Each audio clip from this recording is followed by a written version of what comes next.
भक्तों, ओम नमः शिवाय, श्री शिवाय नमस्तुभ्यम, जय श्री महाकाल। जी हाँ भक्तों, आप सबको भी पता है कि कल क्या है। कल है 19 अगस्त, मतलब रक्षाबंधन का दिन। जी हाँ भक्तों, रक्षाबंधन का दिन जो कि हिंदू धर्म का और सनातन धर्म का बहुत बड़े दिनों में से एक होता है।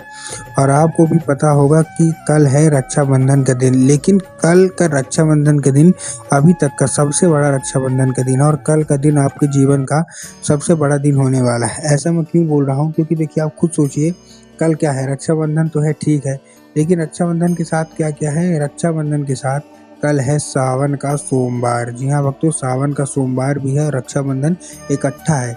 तो अगर आपकी कोई भी ऐसी मनोकामना है ना जो कि बरसों पुरानी हो गई है और अभी तक पूरी नहीं हो रही है, तो बस आज का ये उपाय ध्यान से सुन लीजिएगा।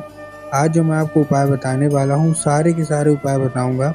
और अगर आपने ये उपाय सुन के अच्छे से किया तो अवश्य रूप से जो भी इच्छा मनोकामना है ना, वो पूरी होगी ही होगी। क्या करना है, कैसे करना है, पूरा आपको समझाने वाला हूँ। तो बस उपाय ध्यान से सुन के अच्छे से करिएगा जरूर। अगर आपने आज का ये उपाय ध्यान से सुन के अच्छे से किया तो अवश्य रूप से इच्छा मनोकामना पूरी होगी ही होगी। देखिए, आपको भी पता होगा कि जो पूज्य गुरुदेव की कथा होती है उसमें लाखों की भीड़ आती है। कैसे आती है? लाखों की भीड़ आती है।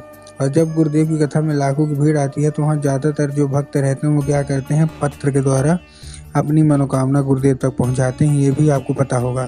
ये पिछले साल की बात है, रक्षाबंधन के पहले की गुरुदेव की कथा चल रही थी और गुरुदेव की कथा में लाखों की भीड़ आई।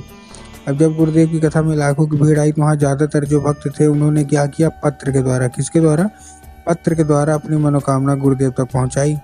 अब जब गुरुदेव के पास पत्र पहुंचा और गुरुदेव ने पत्र पढ़ा तो उसमें अलग अलग की मनोकामना थी, तरह तरह की अलग अलग मनोकामना थी। बहुत सारी जो बहनें थी उनकी मनोकामना थी अपने भाई के लिए, कुछ लोगों की धन प्राप्ति की थी मनोकामना, कुछ लोगों की कर्जा मुक्ति की थी मनोकामना, मतलब तरह तरह की मनोकामना थी। जब गुरुदेव ने ये देखा तब गुरुदेव ने 2 से 3 उपाय बताए और कहा केवल और केवल ये उपाय कर लेना, तुम्हारी जो भी इच्छा होगी, जो भी मनोकामना होगी अवश्य रूप से पूरी होगी ही होगी। अब जब गुरुदेव ने उपाय बताया तो लोगों ने जा जाके इस उपाय को घर में करना शुरू कर दिया। अब जैसे ही लोगों ने इस उपाय को जाके घर में करना शुरू कर दिया, वही लोग गुरुदेव की कथा में मात्र 1 से 1.5 महीने के बाद वापस आए। अब जब वही लोग गुरुदेव की कथा में वापस आए तो उन्होंने फिर से एक बार गुरुदेव को पत्र लिखा। लेकिन ये वाला जो पत्र था ये गुरुदेव को धन्यवाद के रूप में पत्र था कि गुरुदेव धन्य हो आपका, आपके द्वारा बताया गया उपाय हमने कर लिया है, हमारी सारी की सारी मनोकामना पूरी हो गई है, आपका कोटि कोटि धन्यवाद। केवल और केवल आपके द्वारा बताए गए उपाय से ही हमने मतलब हमारी मनोकामना पूरी हुई और मात्र 1 से 1.5 महीने के अंदर पूरी हुई। हम इस बात की खुशी हैं, ऋणी रहेंगे आपके। तो देखिए, जो लोग भी मेरी आवाज़ सुने, अगर आपको भी जानना है कि आखिर ऐसा कौन सा उपाय है तो चलिए हम बताते हैं आपको आज की इस वीडियो के माध्यम से कि आपको करना क्या है। लेकिन उससे पहले चैनल पे अगर पहली बार आए हैं और आवाज़ मेरी पहली बार सुन रहे हैं तो वीडियो कर दें लाइक और चैनल को भी कर लें सब्सक्राइब, ताकि पूजनीय पंडित प्रदीप जी मिश्रा के रोज़ नए नए उपाय जो कि मैं उनकी कथा से सुनता हूँ, श्रवण करता हूँ, सबसे पहले मैं आपको प्राप्त करा सकूँ। ठीक, तो देखिए, जो हमारा सबसे पहला उपाय है वो बहनों के लिए है जो अपने भाई के लिए उपाय करना चाहती हैं। इस उपाय में देखिए आपको करना क्या है। इस उपाय में सबसे पहले आपको एक लाल धागा लेना है और लाल धागे के ऊपर आपको हल्दी का लेपन कर देना है। क्या करना है, लाल धागा, लाल धागे के ऊपर हल्दी का लेपन, और ये लेके आपको पहुंच जाना है कहाँ, सीधा सीधा शिव मंदिर। अब जैसे आप शिव मंदिर पहुंच जाएंगे, आपको दिशा जानना बहुत ज़रूरी है। ठीक, आपको ऐसे नहीं खड़े हो जाना। आपको क्या करना है, आपको दक्षिण दिशा में खड़े होना है और उत्तर की ओर अपना चेहरा कर लेना है। अब देखिए, दक्षिण और उत्तर में ना बहुत सारे लोग कंफ्यूज भी होते हैं कि दक्षिण क्या है, उत्तर क्या है, हमको थोड़ा साफ साफ बताओ। तब गुरुदेव ने बताया है कि आप जिस भी शिव मंदिर जा रहे हैं उस शिव मंदिर का जिधर साइड जलाधारी होगा, आपको अपना चेहरा उधर साइड करके खड़े हो जाना है। ठीक, खड़े हो गए। अब खड़े होने के बाद आपको देखिए करना क्या है, आपको एक नाम लेके, महादेव का बहुत ही सुंदर सा नाम है कुंदकेश्वर महादेव। कौन से? महादेव का बहुत ही सुंदर सा नाम है कुंदकेश्वर महादेव। तो बस आपको करना क्या है, कुंदकेश्वर महादेव का नाम लेके उन्हीं का स्मरण करके आपको अर्पित करना है और वापस उसको औषधि के रूप में मांगना है कि बाबा कृपया करके हमको इसको औषधि के रूप में प्रदान करें। अब क्या होगा, अब वो जो धागा है वो औषधि का रूप ले लेगा। तो बस आपको करना क्या है, वो धागा लेके आना है और लेके आने के बाद अपने भाई की कलाई पे बांध देना है। पूज्य गुरुदेव कहते हैं कि उस धागे के जरिए स्वयं जो भोलेनाथ होते हैं ना, वो उसकी कलाई पे विराजमान हो जाते हैं। ठीक, ये था हमारा कौन सा, ये था हमारा पहला उपाय। अब हम चलते हैं अपने दूसरे उपाय की ओर। अब देखिए, जो हमारा दूसरा उपाय है वो काहे का है, वो धन प्राप्ति का उपाय है।